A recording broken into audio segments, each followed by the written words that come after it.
이런 가격표가 붙어 있다고 합니다. 커피 이렇게 반말하는 사람에게는 10,000원, 커피 주세요 이렇게 주문하는 사람은 6,000원, 안녕하세요 커피 한 잔 주세요 이렇게 예의 바르게 말한 사람에게는 2,000원. 이런 기발한 그 가격표를 만든 카페 주인은 손님들이 종업원에게 너무 불친절하고 말을 함부로 한다는 거예요. 그래서 이런 아이디어를 냈다고 합니다. 그 카페에서는 말 한마디 잘하면 10,000원짜리를 2,000원에 사 먹을 수 있는 거예요. 이 말은 사람의 향기라는 말이 있어요. 아무리 꽃이 예뻐도 냄새가 역하고 악취가 나면 그 꽃을 방 안에 들여놓을 수가 없습니다. 근데 꽃이 조금 덜 아름다워도 그 꽃에서 아주 좋은 향기가 나면 그걸 방에 들여놓을 수가 있는 거죠. 우리가 똑같은 말도 참 이렇게 예쁘게 이렇게 하는 사람이 있고요. 어떤 사람은 똑같은 말도 뭔가 이렇게 꼬는 사람이 있어요. 이게 참 똑같은 말인데 그럴 수가 있습니다. 우리가 이 땅에 살아가면서 사람에게 힘을 주고 위로하고 격려할 수 있는 말을 한다면 그는 분명히 복 있는 사람입니다. 근데 말끝마다 사람에게 상처를 주고 낙심하게 만들고 좌절하게 한다면 그의 인생은 결코 행복하지가 못합니다. 우리 렘넌트들이 고민이 많대요. 근데 목사님 자녀들이 하는 훈련이 있잖아요. PK 수련회라고. 여기에서 목사님 자녀들 훈련을 하면서 설문조사를 했답니다. 자녀 목회자, 선교사 자녀들이죠. 너희들이 교회 가서 신앙생활하는데 제일 어려운 점이 뭐냐? 이렇게 물었답니다. 대부분 생각할 때는 뭐 경제 문제가 아니겠나 이렇게 생각한 거죠. 또 사람과 관계가 힘들다 뭐 이런 얘기를 할 줄 알았는데 제일 힘든 게 뭐냐? 교회 가서 어른들의 불신앙, 어른들의 분쟁, 어른들의 쓸데없는 말, 이것이 가장 힘들다는 그런 설문조사가 나왔어요. 그래서 우리가 이 땅에 살아가면서 쓸데없는 말만 안 하고 입만 다물어도 참 축복된 사람이다. 그런 말이 있어요.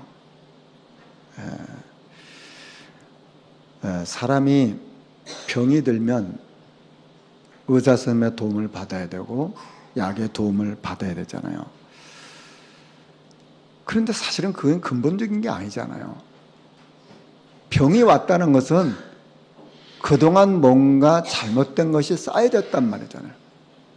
쌓여져서 이것이 나타나는 현상이 병이란 말이에요. 그러면 그동안 잘못 쌓여진 이 부분이 치료가 돼야, 이것이 바뀌어져야 병이 완전하게 낫는 겁니다. 의사의 도움을 받고 약의 도움을 받는 일시적인 거지 근본적인 치료가 되는 게 아니에요. 그렇다면 영적인 것도 마찬가지입니다. 하나님이 노아가 살던 그 시대에 노아에게 말씀했어요. 너를 위하여 방주를 만들라고 그랬어요. 하나님이 왜 노아에게 방주를 만들라고 했냐? 너를 위해서. 하나님을 위해서 방주를 만들라고 한 것이 아니고 너를 위해서 방주를 만들라고 했어요. 왜 그럴까요? 하나님은 우리 인간을 하나님의 형상대로 영적 존재로 창조하셨어요.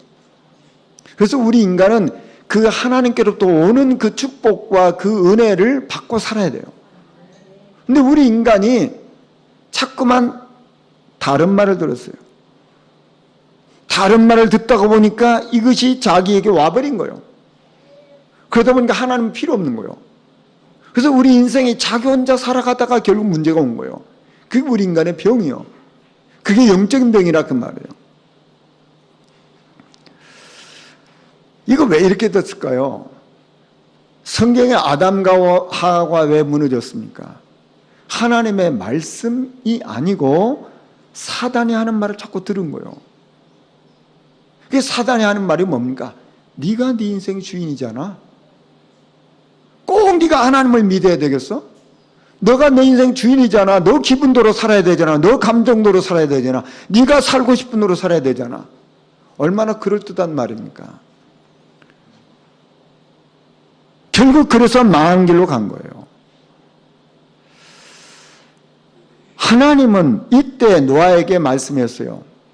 너를 위하여 방주를 만들란 말이에요. 이것이 네가 사는 길이란 말이에요. 하나님이 광야에 가는 이 백성들에게 왜 새 절기를 지키라고 했을까요? 너를 위해서 지키라 그 말이에요. 어떻게 해서 애굽 땅에서 빠져나왔냐? 너희가 힘쓰고 애써서 애굽 땅에서 빠져나왔냐? 아니란 말이에요. 그 유월절 어린 양의 피를 바를 때 빠져나왔다. 너희가 유월절 어린 양의 피를 바랐을 때 애굽이 항복했다. 너희가 빠져나왔지 않느냐? 그거 기억하라 그 말이에요. 그게 사는 길이라 그 말이에요. 광야 가는 동안에 하나님께서 그들을 완벽하게 책임지시고 그들이 먹을 것, 입을 것, 살 걸 다 주셨어요. 그게 사는 길이라 그 말이에요. 근데 자꾸만 이상하죠. 사단은 조막에 속여가지고 그 하나는 필요 없어. 그 하나는 은혜 필요 없어. 네가 살아야 되잖아. 네가 노력하고 네가 애쓰고 네가 힘써야 되는 거잖아. 그럴듯하잖아요. 결국 그래서 사단에게 속아서 살다가 어떻게 됩니까? 사단이 가는 그 지옥에 끌려가는 거예요. 창세기 6장 18절에 너는 내 아들들과 내 아내와 내 며느들과 함께 그 방주로 들어가라 그랬어요. 이게 너와 내 가족이 사는 길이라 그 말이에요. 우리는 하나님을 위해서 무슨 일을 한다고 대단한 생각 버리시고 나를 살리는 길이 그리스도예요. 이거 붙잡아야 되는 거 아닙니까? 그렇다면 살리는 방법이 뭘까요? 노아가 살던 그 시대는 방주 외에는 길이 없었어요. 다른 방법이 없었단 말이에요. 살리는 방법이 그거 하나밖에 없어요. 하나님은 그 시대마다 사는 길 하나밖에 주신 적이 없어요. 광야를 가는 동안에 백성들이 사는 길은 바로 뭡니까? 새 절기 붙잡고 그것만 사는 길이에요. 우리 인간에게는 근본적인 문제가 와 있는데 이 사단에게 속고 죄 저주 가운데 결국 지옥 갈 수밖에 없는데 이 문제를 해결하는 길은 하나님 내신 길 하나밖에 없어요. 과학으로도 종교로도 철학으로도 선행으로도 안 된다 그 말이에요. 하나님이 세상을 이처럼 사랑하사 무슨 일을 하셨습니까? 독생자 예수를 보내주셨단 말이에요. 멸망받지 말고 사는 길이 그 길밖에 없어요. 천하 인간의 거로들만 다른 이름을 우리에게 주신 적이 없다 그 말이에요. 이게 자꾸만 틈이 나니까 사단에게 속는 거잖아요. 그래서 우리 과거는 지나갔거든요. 저와 여러분 과거는 다 지나갔습니다. 좋은 과거가 됐더니 나쁜 과거가 됐더니 다 지나간 겁니다. 그러면은 그 과거 때문에 어떤 사람은 계속해서 당하는 사람이 있는가 하면 그 과거를 발판으로 삼는 사람은 승리하는 사람 아닙니까? 그리고 우리 미래는 내가 어떻게 할 수가 없어요. 미래는 하나님 손에 달렸잖아요. 그럼 무슨 말입니까? 내가 오늘을 하나님의 은혜 가운데 승리로 만들면 내 인생은 복된 거예요. 여러분 우리가 어려움 왔을 때 가장 중요한 게 뭡니까? 선택을 해야 되잖아요. 내가 어려움 왔을 때 어떤 선택하냐? 그게 가장 중요하잖아요. 요셉이 노예로 팔려갔습니다. 그때 요셉은 무슨 생각했냐? 내가 왜 노예로 팔려가지? 이렇게 생각할 수도 있잖아요. 근데 하나님이 나를 인도하고 계시구나. 보시죠. 승리하는 사람과 실패하는 사람 차이입니다. 그 요셉이 보디발 장군 집에서 일을 하다가 그 보디발 장군 아내 그 중상모략 때문에 감옥에 가잖아요. 내가 또 이 감옥에 가지? 내 인생은 왜 이래? 이렇게 생각할 수 있잖아요. 하나님이 나를 또 인도하시는구나. 자, 이렇게 생각했다 그 말이에요. 그렇다면 벌써 삶이 다르잖아요.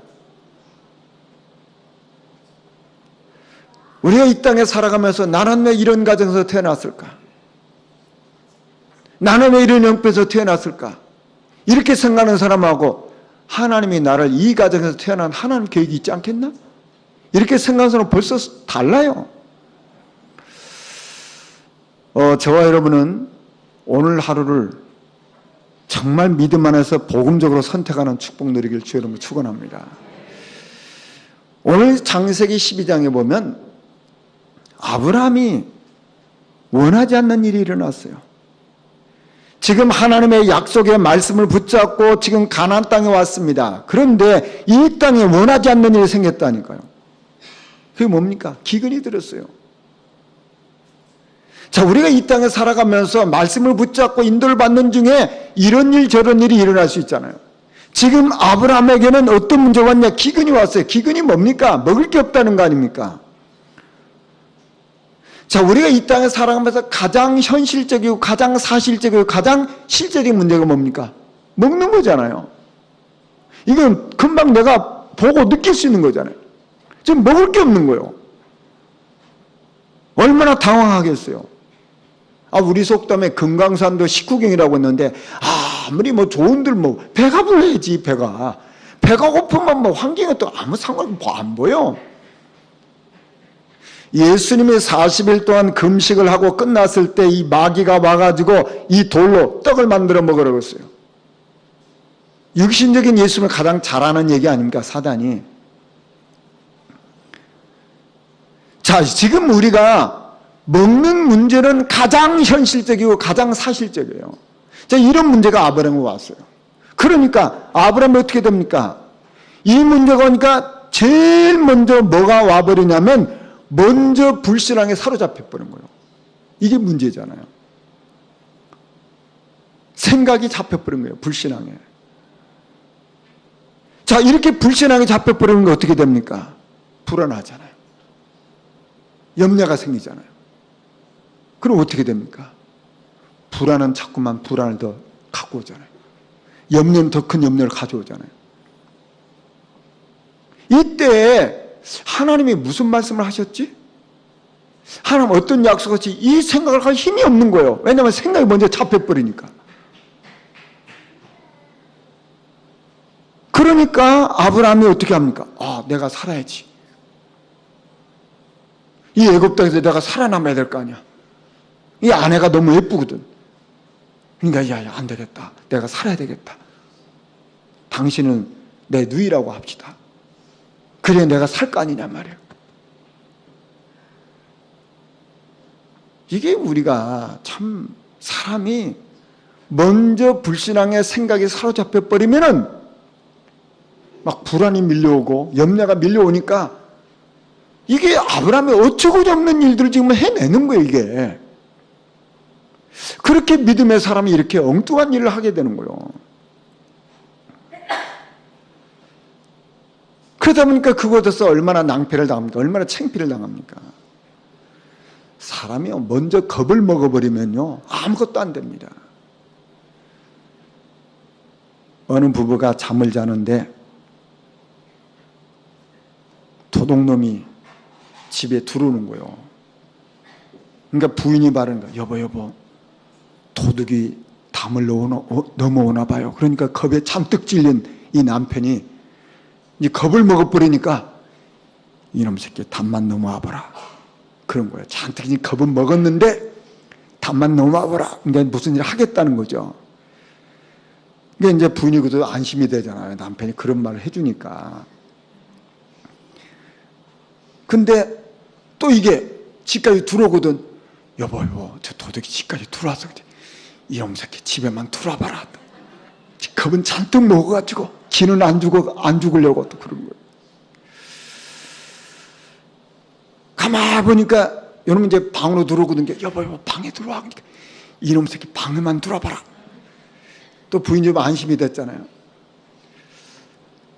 여보 물건 다 가져가네. 그러니까 이놈 새끼 물건만 가져가 봐라. 겁먹어가지고 발도 못 움직여. 부인이 말해, 여보, 짐 다 가져가 버렸네. 그러니까 이 남편은 얘기, 이놈 새끼 다음에 또 와봐라. 사람이요, 겁을 먹어버리면 아무것도 못합니다. 지금 아브라함이 불신앙에 확 잡혀버리니까 판단이 안 서는 거예요. 하나님 말씀도 안 보이고 약속도 안 보이고 자기 살궁리만 하는 거예요. 뭐에 먼저 살았던 게 모든 거예요. 그런데 하나님은 어떻게 하십니까? 그 바로 왕에게 재앙을 내렸어요. 성경 뭐라고 되어 있냐? 사라의 일로 바로와 그 집에 큰 재앙을 내렸다고 했어요. 여러분, 바로는 잘못한 게 없잖아요.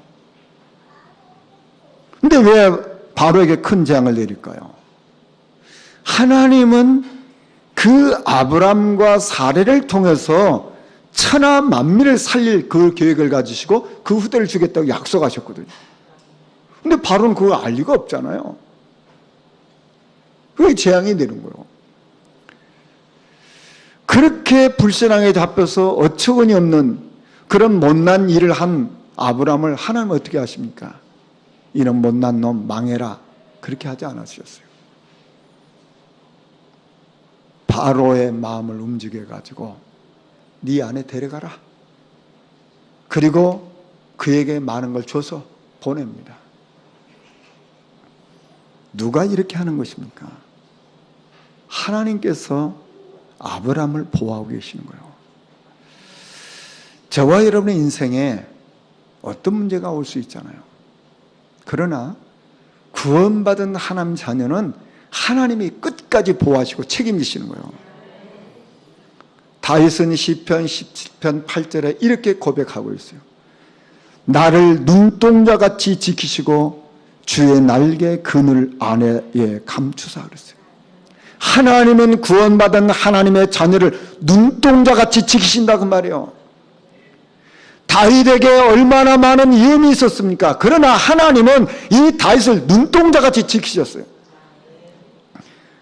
우리 주님이 말씀했어요. 누가복음 12장 7절에 너희에게는 심지어 머리털까지도 다 세심받았나니 두려워하지 말라. 너희는 많은 참새보다 더 귀하니라.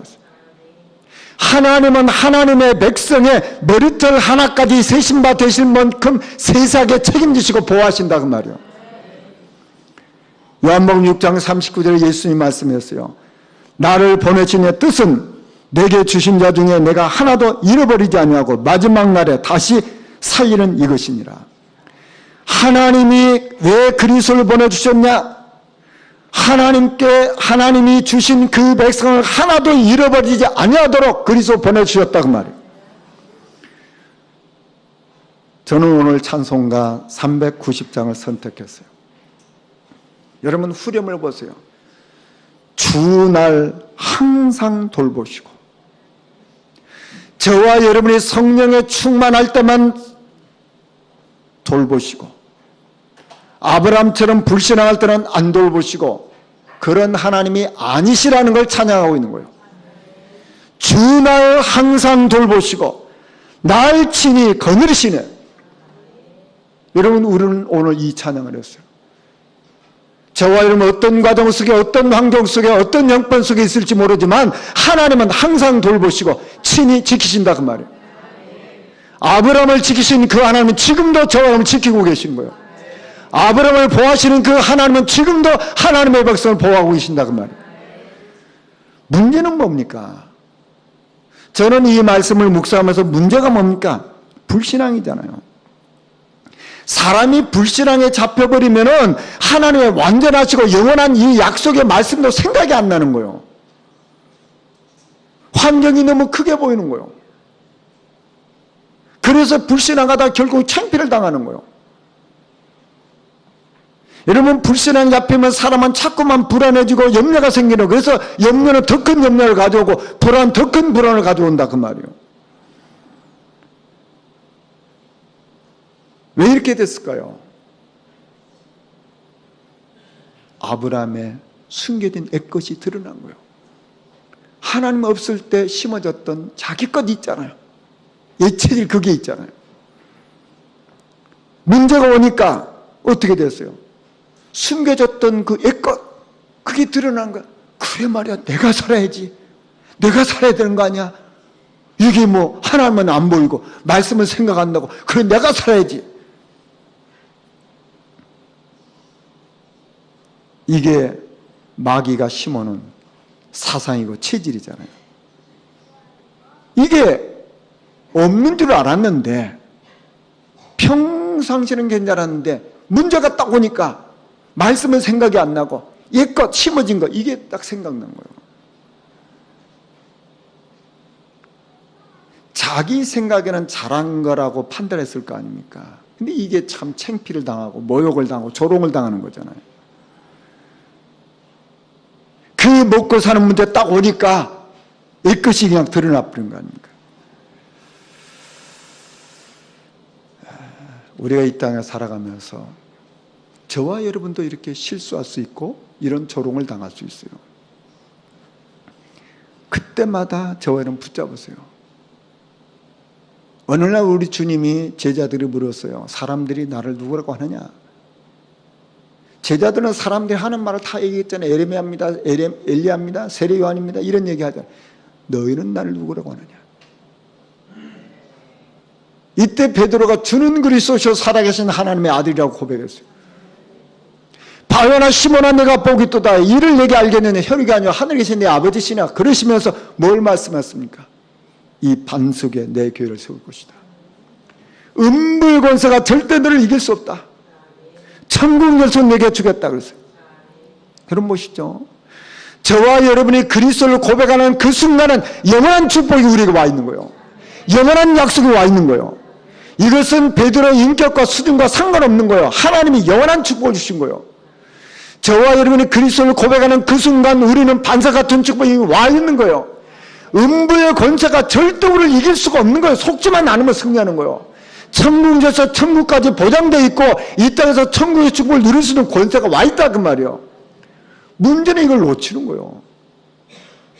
그래서 정말 그래서 우리는 이 하나님의 말씀을 판에 명백히 새기라고 말씀하는 거예요. 여러분 보시죠. 마가다락방 교회가 복음운동을 하는 중에 교회에 많은 문제가 일어났어요. 사도행전 5장에 보면 교회에 큰 문제가 일어났잖아요. 아나니아 삽비라가 교회 안에서 죽었잖아요. 여러분 보시죠. 교회 안에 사람이 둘씩이나 죽어나갔어요. 이게 얼마나 큰 문제입니까?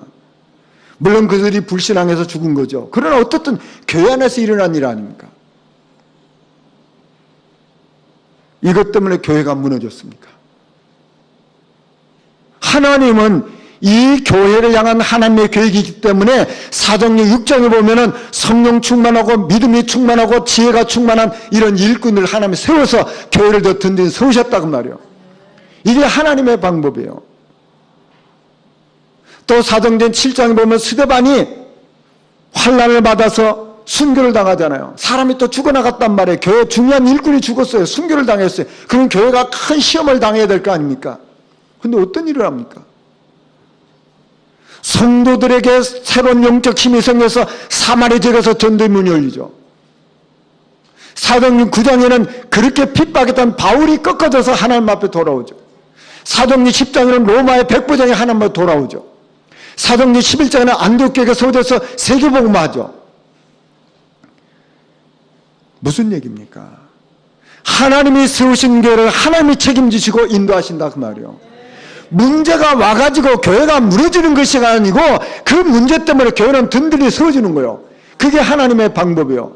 하나님의 백성들에게 문제가 오면 문제 때문에 무너지는 것이 아니고 그 성도는 문제 때문에 더 견고하게 서는 거예요. 이게 하나님의 방법이란 말이에요. 그래서 하박국서 2장 2절에 말씀하고 있는 거예요. 너는 이 묵시를 기록하여 판에 명백히 새기되 달려가면서 읽을 수 있게 하라. 여러분 보시죠. 이 하나님의 말씀을 판에 명백히 새기라고 했어요. 옛날 성경은 돌 위에 새기라고 했어요. 왜 돌 위에 새기라고 하는 겁니까? 영원한 거기 때문에. 절대 없어지지 않기 때문에. 그 그래서 달려가면서도 읽을 수 있게 하라 그랬어요. 무슨 말입니까? 늘 머릿속에, 우리 생각 속에, 마음속에, 영혼 속에 새기라 그 말이요. 정한 때가 되면 속겨오리라. 이런 일 저런 일이 일어나는데 악인이 잘 되는 것처럼 보이고 의인이 고난당하는 것처럼 보이는데 그건 잠시 잠깐이라 그 말이요. 그래서 오직 의인은 어떻게 삽니까? 믿음으로 말미암아 살려라고 했어요.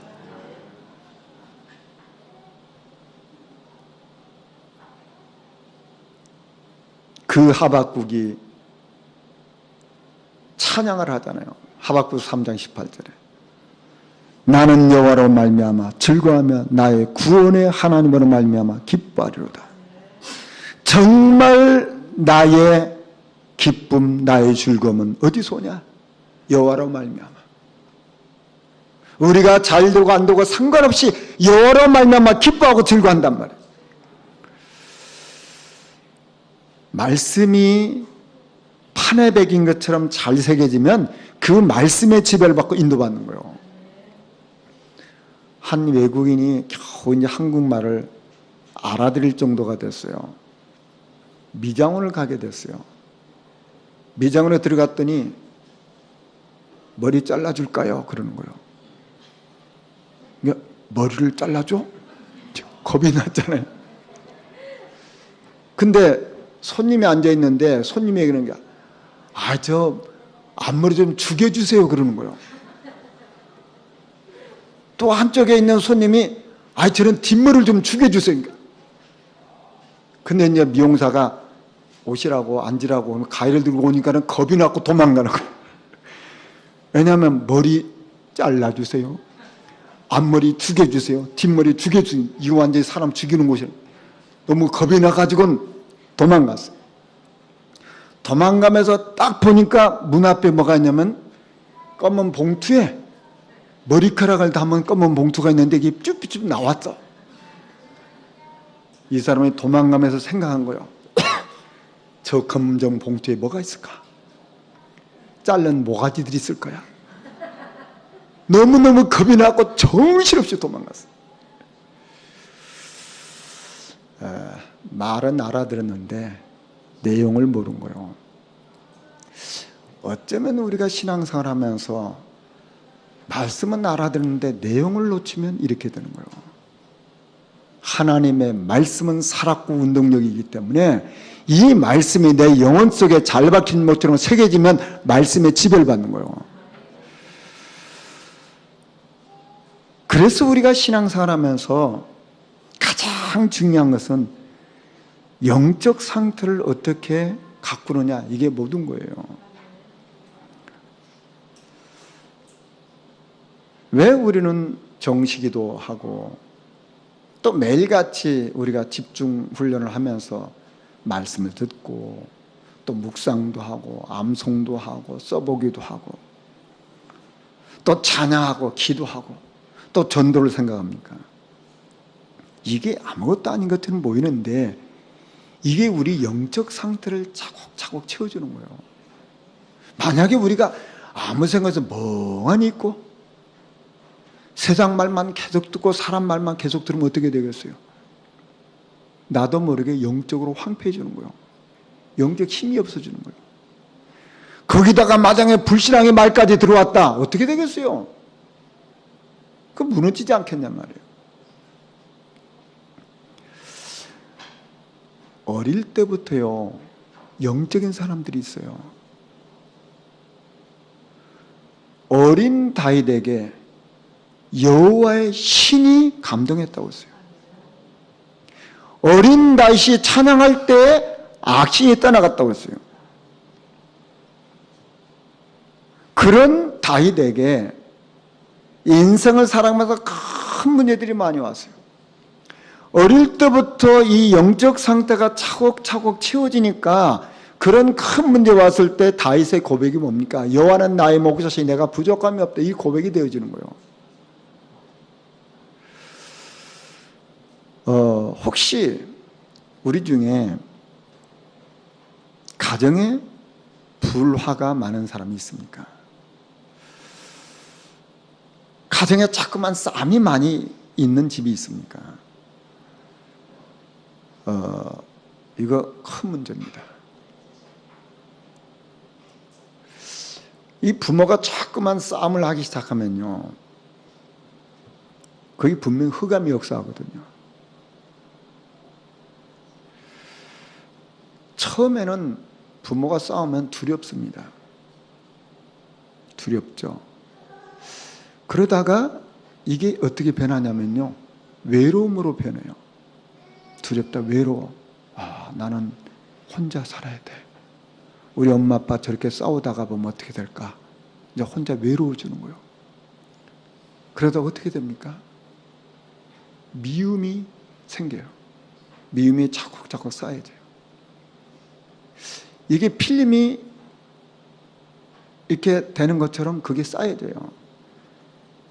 이게 쌓여지다가 이제 사람이 성장하잖아요. 그래서 이제 결혼하고 가정을 이루면 어떻게 됩니까? 쌓여졌던 것이 드러나는 거예요. 그래서 가문의 대물림이 일어나는 거예요. 부부가 계속 싸움하는 사람들은 그 후손들도 그렇게 그런 가정을 이루고 가는 거예요. 그거 왜 그랬습니까? 그가 나빠서가 아니고 필름처럼 이렇게 차곡차곡 쌓여져서 그래요. 두렵다가 외롭다가 미움으로 쌓여지거든요. 이게 이제 어느 날 되면 성장에 드러나는 거예요. 그런데 하나님의 은혜가 임한 사람은 달라요. 여러분 요셉을 보세요. 엄마 일찍 돌아가셨잖아요.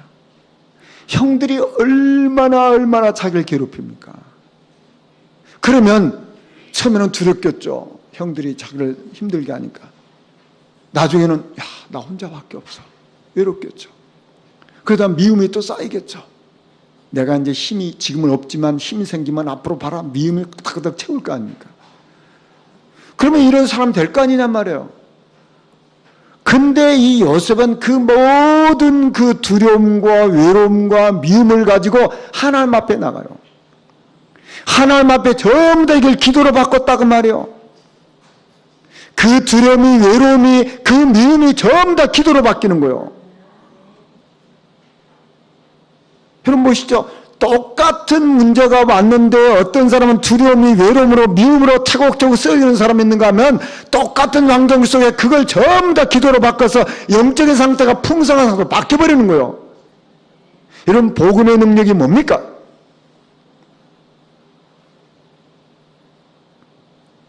그의 고백 아닙니까? 하나님이 나를 먼저 보내셨다. 하나님이 우리를 살리려고 나를 먼저 보내셨어요. 형들이 나를 노예로 판 것이 아니고 하나님이 나를 보내셨단 말이에요. 그러니까 형들에 대한 미움 없어졌잖아요. 보드발 장군 아내가 감옥에 가게 했잖아요. 그러면 총리가 돼서 불러다가 족쳐야 될 거 아닙니까? 없어요, 성경에. 바로가 나를 총리로 세운 것이 아니고 하나님이 나를 세우셨다 고백하는 거예요. 저와 여러분의 인생을 살아가면서 혹시 나는 외로움과 두려움 때문에, 미움 때문에 가득했다면 전부 다 기도로 바꾸세요. 축복의 발판이 되는 거예요. 이게 복음의 능력 아닙니까? 저는 제가 만나고 있는 많은 사람들을 보니까 너무나 많은 상처 가운데, 분노 가운데 사는 걸 봤어요. 왜 그럴까요? 영적 힘이 없기 때문에. 그러나 기도하는 그 한 사람은, 기도하는 사람은 이걸 전부 다 바꿔요. 여러분 보시죠. 한나를 보세요. 애가 없어요. 얼마나 조롱을 당하고 창피를 당하고 무시를 당합니까? 그래서 하나님 앞에 무릎 꿇고 기도하는 거예요. 하나님, 나도 아들 달라고, 아들 달라고. 왜 남들은 다 있는데 나만 없습니까? 물론 맞죠. 하나님 응답을 안 주셨어요. 그렇게 울부짖고 기도했던 한나가 어느 날 하나님의 은혜가 임해서 깨달은 거예요. 하나님의 손이 뭔지. 아들 많다, 자식 많다. 그런데 하나님 앞에 드릴 자식이 없단 말이에요. 하나님이 깨닫게 하신 거 아닙니까? 그게 기도를 바꿨어요. 하나님, 저에게 자식을 주시면 정말 하나님이 원하는 그 나신을 하나님 앞에 드리겠습니다. 그 응답으로 온 게 사무엘 아닙니까? 한나가 처음에는 억울해서 상처 때문에, 시기 때문에 기도했어요. 그러나 기도하는 사람들은 하나님의 생각을 바꾸시는 거예요. 우리가 처음에는 동기를 가지고 기도할 수밖에 없어요. 그런데 기도하기 시작하면 하나님의 생각을 바꾸신다 그 말이요. 생각이 달라지는 거예요. 하나님과 방향이 맞아지는 거예요. 그래서 태어난 자식이 사무엘이에요. 사무엘은 어떻게 됩니까? 어릴 때부터 언약궤 옆에서 사는 거예요. 어릴 때부터 하나님의 음성을 듣는 거예요. 보시죠. 그런 후대는 어릴 때부터 영적인 아이가 태어나는 거예요. 이런 아이가 성장해서 어떻게 합니까? 이 민족을 보고 교회를 보고 야, 이 민족이 이렇구나, 교회가 이렇게, 그래서 탄식하는 것이 아니고 살리는 길이 뭐냐 말이야. 그래서 미스바 운동 하잖아요. 우리가 다 우상을 버리고 하나님을 버렸던 건 다 회개하고 하나님 앞에 나가자 말이야. 온 백성을 회개하고 통해 잡아오면서 하나님 앞에 나왔어요. 그게 미스바 운동 아닙니까? 저와 여러분이 회복해야 될 거예요. 우리 교회가 회복해야 될 게 바로 뭐냐면 미스바 운동이라 그 말이요. 하나님 없는 거 다 버리고 하나님을 바라보자 말이에요. 내 힘으로 살려고 우상숭배 다 버리고 하나님을 바라보자 말이에요. 그게 미스바 운동 아닙니까? 누구를 통해서요? 한나라고 하는 한 여인의 기도를 통해서 일이 일어나는 거예요. 그래서 어떻게 됐습니까? 그렇게 괴롭히던 블레셋이 꺾이고 빼앗겼던 건 다 회복하고 그 땅에 평화가 오고 후대들에게 있어 전달될 수도 에베네셀 기념비를 세웠어요. 거기서 끝납니까? 하나님은 그 사무엘을 통해서 다윗 같은 왕을 세우게 했어요. 한 사람의 기도를 통해서 일어난 일이에요. 저는 이런 축복이 저와 여러분에게 우리 교회에 일어날 것을 환상으로 보고 믿음으로 보고 기도하고 있는 거예요. 그러면 우리가 이 땅에 살아가면서 정말 우리는 나의 응답을 찾아야 될 거 아닙니까? 다윗의 고백입니다. 시편 18편 1절에 나의 힘이 되신 여호와여 내가 주를 사랑하나이다. 여러분 보시죠. 이 땅에 응답 중에 응답이 뭘까요? 그 하나님의 사랑을 감격으로 받아들인 거잖아요. 그 하나님의 크신 사랑을 알기 때문에 정말 나의 힘이 되신 뭐냐? 여호와를 사랑하는 거예요. 저와 여러분이 응답받은 최고 응답이 뭡니까? 그 하나님의 사랑이 내 가슴속에 물밀듯 밀려오는 거예요. 하나님의 세상을 이처럼 사랑해서 독생자를 보내주셨는데 그 하나님의 나를 그렇게 사랑해서 독생자 보내주셨다 그 말이에요. 그 하나님이 얼마나 나를 사랑하셨든지 십자가에 못 박혀 죽으실 만큼 사랑하셨단 말이에요. 그 사랑이 우리에게 오는 거 아닙니까? 우리 지난주 우리 성도들이 기도를 많이 해주셔가지고 우리 렘넌트들이 합숙을 다녀왔잖아요.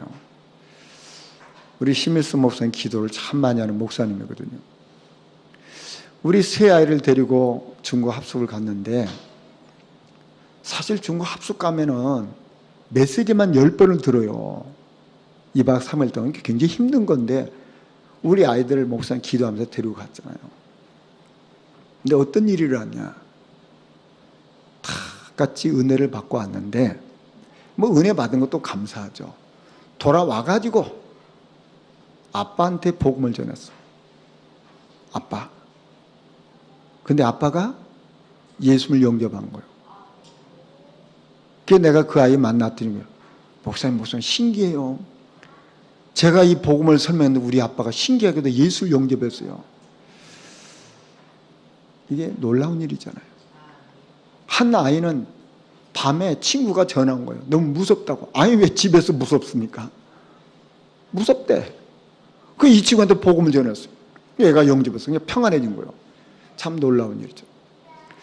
한 아이는 첫째 날은 좀 그랬는데 둘째 날 은혜를 받더니 셋째 날 끝나잖아요. 벌써 끝났어요? 안 가고 싶다고 너무 잘 왔다고. 참 감사하죠. 이 아이들에게 응답이 오고 있다고 말이에요. 남의 응답 말고 나의 응답. 여러분 보시죠. 우리가 남의 응답도 소중하잖아요. 그런데 이게 나의 응답이 나에게 오기 시작하면 이게 달라지는 거예요. 우리가 이 땅에서 하나님이 나를 사랑하고 계시구나. 이게 우리에게 물밀듯 내 가슴에 밀려오기 시작하면 이때부터 역사가 일어나는 거예요. 요한복음 13장 1절에 자기 사람들을 사랑하시되 끝까지 우리 주님은 제자를 사랑하셨어요. 이 은혜가 저와 여러분에게 물밀듯 임하기를 주님으로 축원합니다. 말씀 정리하겠습니다. 우리는 오늘을 복음으로 승리하는 나를 살리는 축복 누려야 될 줄 믿습니다. 하나님의 택한 자 부르심을 받은 자는 하나님이 끝까지 찾아가셔도 보호하십니다. 우리는 하나님의 약속을 판에 새기고 나의 응답을 찾는 정인의 삶을 살기를 주의 이름으로 축원합니다. 우리 말씀을 생각하시면서 잠깐 기도하시겠습니다. 하나님을 찬양합니다.